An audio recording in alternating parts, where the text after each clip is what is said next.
Hello friends, welcome back to Gyan Sagar. My self प्रेरणा दशरंगी और आज हम लोग डिस्कस करेंगे कोल्हान यूनिवर्सिटी चाईबासा से एक नोटिफिकेशन आया हुआ है किसके रिगार्डिंग, तो पीएचडी एडमिशन 2025। ओके, चलिए। तो पहले यहाँ पे जो आपको दिख रहा होगा कि कुछ पैराग्राफ टाइप में लिखा हुआ है, तो इसमें क्या है कि आप कौन कौन से, इन शॉर्ट लिखा हुआ है कि आप कौन कौन से सब्जेक्ट पे आप इस पे अप्लाई कर सकते हो। ठीक है, वो भी है और सीट के साथ है, तो वहीं पे हम लोग डिस्कस कर लेंगे। ओके, तो चलिए। इन शॉर्ट यहाँ पे ड्यूरेशन आपका लिखा हुआ है कि कब से कब तक है, तो 17/11/2025 टू 27/11/2025। ठीक है, और ये मत सोचिएगा 27 तक, और डेट तो हमेशा एक्सटेंड होता ही है, तो किन्हीं का छूट जाएगा तो 27 के बाद भी एक बार वेबसाइट चेक कर लीजिएगा। ठीक है, तो चलिए स्टार्ट करते हैं। तो पहले पे यहाँ पे क्या हुआ है कि एडवर्टीजमेंट के बारे में थोड़ा लिखा हुआ, और ये क्या है, फुल टाइम है, ये नहीं कि इग्नू टाइप में आप लिखवा के चले गए कहीं, ऐसा नहीं है। ठीक है, तो चलिए। यहाँ पे थोड़ा सा लिखा हुआ है कि कब यूनिवर्सिटी बना है, ठीक है, और कितने इसके अंदर कॉलेजेस आते हैं, तो वही सब लिखा हुआ है। तो कितना है, टोटल 20 है, इसी में से आपको कहीं पे भी मिल सकता है। ओके, यहाँ पे है 20। चलिए,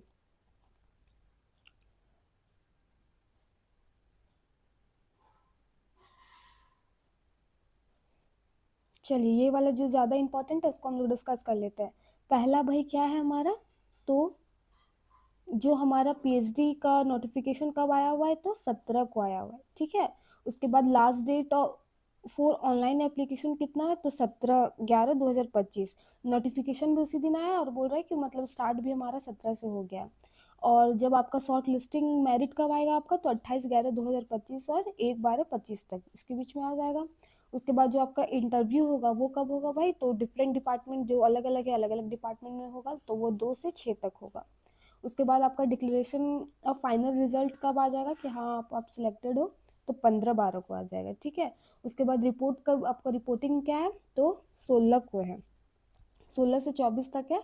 उसके बाद commencement of PhD course work, तो मतलब क्लासेस आपका कब से स्टार्ट हो जाएगा, तो 2/11/26 से। ठीक है, तो ये तो हमारा था कि एडमिशन के ये में, अब इसका क्राइटेरिया क्या है, एलिजिबिलिटी क्या है, इसको अब हम लोग देखेंगे। तो चलिए स्टार्ट करते हैं। तो पहला क्या है कि आप का नेट होना चाहिए। ठीक है, आप नेट क्वालिफाइड है, अगर नहीं है तो जेट होना चाहिए, गेट होना चाहिए, जस्ट होना चाहिए, डीबीटी, डीएसटी, एनबीएचएम, ये सब आपका अगर किसी से भी अगर कोई भी एक है तो आप इसके लिए क्या एलिजिबल है। या फिर और में एक देखिए, regular assistant professor currently working in PG department constituent college under Kolhan university shall be eligible to apply.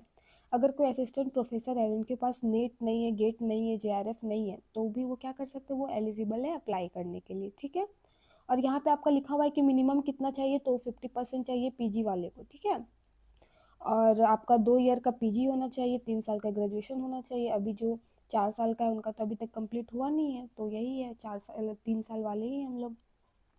उसके बाद देखिए, उसके बाद यहाँ पे हम लोग देखेंगे कि कहाँ पे कितना सीट है। ओके, तो चलिए स्टार्ट करते हैं। तो पहला सीट का है भाई, तो एंथ्रोपोलॉजी में कितना है आपका, टोटल टोटल अवेलेबल सीट कितना, 8 है। उसमें भी डिस्ट्रीब्यूटेड है, किसमें किसमें, एसटी का 2 है, एससी का 1 है, बीसी 1 बीसी 2 यस, और ईडब्ल्यूएस का 0 है। और यूआर कैटेगरी का कितना है, 4 है आपका। ठीक है, उसी तरह है आपका बंगला में है, बॉटनी में है, केमिस्ट्री, बॉटनी केमिस्ट्री ज़्यादातर लोग लेते हैं, तो उसमें भी 5-5 सीटें ओनली। कॉमर्स में बहुत ज़्यादा है, 20 है।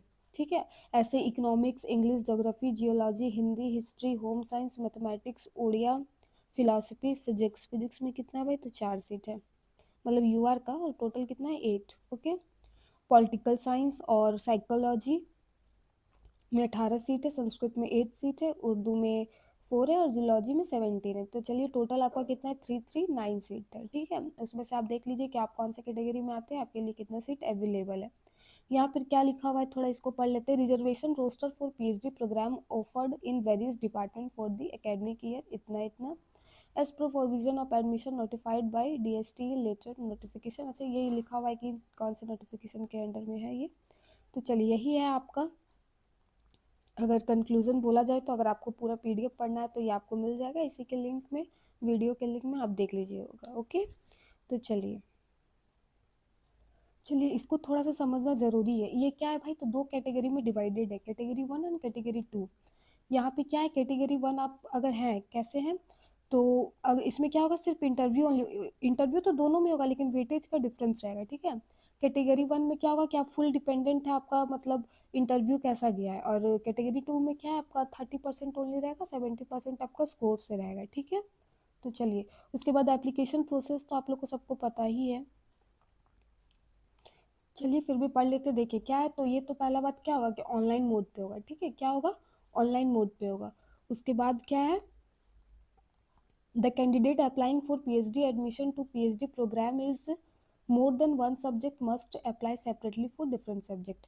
आप एक से ज़्यादा भी सब्जेक्ट में अप्लाई कर सकते हो डिफरेंट सब्जेक्ट पे, ओके। चलिए, दूसरा क्या है, complete the application PhD application for 2025 and pay the application fee through the online payment link provided. उसके बाद प्रिंट आउट लेना है, फिर बाद में उसको क्या होता है, फ्यूचर रेफरेंस के लिए रखा जाता है, यही है। उसके बाद क्या है, the department subject wise list of candidate short list for interview viva wash will be published on the university website. उसके बाद आपको इंटरव्यू में बुलाया जाएगा, जैसे कि वहाँ पे डेट मेंशन था।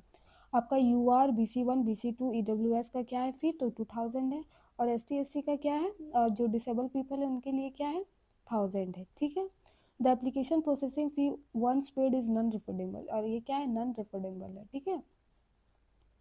आप रिजेक्ट कैसे हो सकते हो, अगर आपका फॉर्म इनकम्प्लीट रहेगा, अगर पेमेंट नहीं हुआ है, अगर, ठीक है, अगर आपका डॉक्यूमेंट सही से नहीं है, तो यही सब आपका हो सकता है। उसके बाद क्या है, उसके बाद यहाँ पे आपका कोर्स वर्क पेपर आपको अभी से दिखा दिया है, शो कर दिया, आप देख सकते हैं क्या है, research methodology, research and publication ethics and the advance course in the relevant subjects. उसके बाद लास्ट में क्या होगा, सिनॉप्सिस एंड प्रेजेंटेशन, ओके। तो चलिए, thank you for watching, hope video आपके लिए हेल्पफुल रहा होगा, थैंक यू।